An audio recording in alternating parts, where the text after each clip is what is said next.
今天我们来讲讲如何进行人身攻击啊！人身攻击，这可不太好吧？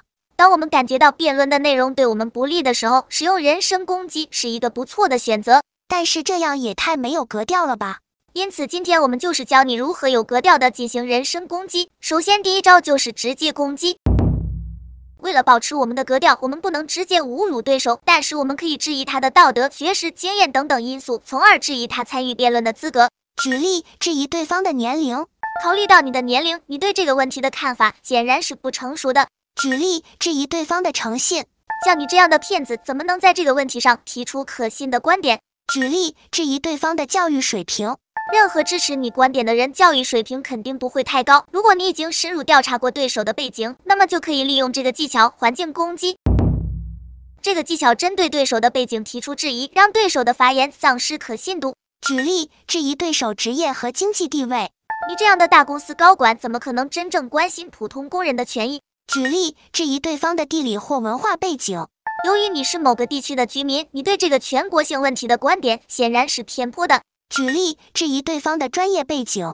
你作为一个科学家，怎么能对经济政策发表可靠的意见？接下来是下一个技巧，投毒警。所谓的投毒警，就是告诉我们在对个人进行攻击的时候，要抢占先机。如果对手的观点已经发布，而我们在质疑别人的身份的话，就有了转移话题的嫌疑。因此，我们需要在别人抛出观点之前就提出质疑。举例，提前质疑对手的动机。考虑到他在这个问题上的财务利益，你们能相信他接下来的话吗？举例，提前质疑对手的诚信。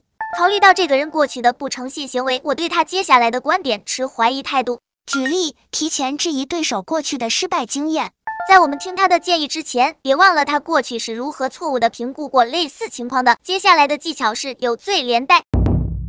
有罪连带的技巧是把辩论对手的言论和某个不受欢迎的团体或人物联系起来，这样就可以削弱对手的观点的可信度。举例，利用臭名昭著的人进行有罪连带。你使用的论据与某个臭名昭著的人说法类似，因此是完全错误的。举例，利用某个团体进行有罪连带。